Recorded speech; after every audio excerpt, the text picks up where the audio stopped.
Hello and welcome to The Update. I'm Talisa Ryder. Ben Roberts-Smith has lost his bid to overturn a defamation case ruling. 3 judges deciding this morning that the SAS veteran was not defamed by 9 newspapers when they published reports in 2018 which claimed he'd committed war crimes.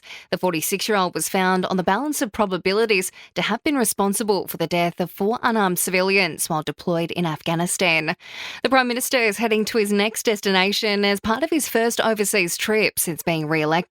Anthony Albanese spent 2 days in Jakarta strengthening defence, trade and security ties with his Indonesian counterpart. He now heads for Rome for the Pope's first Mass on Sunday. Mr Albanese expected to hold informal talks with the leaders of France and Canada there. The new opposition leader says no decision's been made on the coalition's nuclear policy. The Liberal and Nationals are reviewing all their policies following their devastating election loss. Susan Lee says they'll listen to the views of everyday Aussies. What I made very clear early on was that my approach would be a consultative one.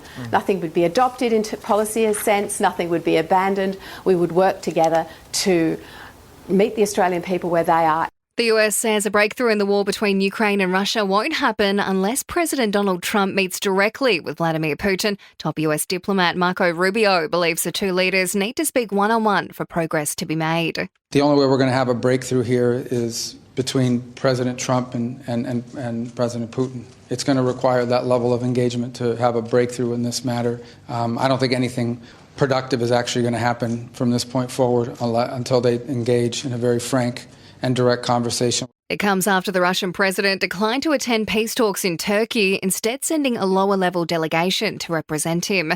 And we're being warned of new sophisticated scam targeting Australian Post customers. The phishing scam known as Darkula lures victims with fake alerts claiming their parcel couldn't be delivered due to an invalid postcode. The message then urges customers to click a link to reschedule or verify their address. Experts say the scam's ability to dodge telco and network filters makes it particularly dangerous. Sport and entertainment are next. In sport, round 10 of the AFL continues tonight with Sydney hosting Carlton. The Blues in for a big challenge. They've lost 9 of the last 10 games at the SCG. To NRL, and Parramatta will be looking to avoid 3 losses in a row when facing the Knights in Newcastle as round 11 of the NRL kicks off tonight. The Bulldogs and Roosters will clash in the later game. And Aussie golfer Cam Davis has tied with America's Ryan Gerard for the lead at the Quail Hollow PGA Championship round, both finishing 5 under through 18 on day 1.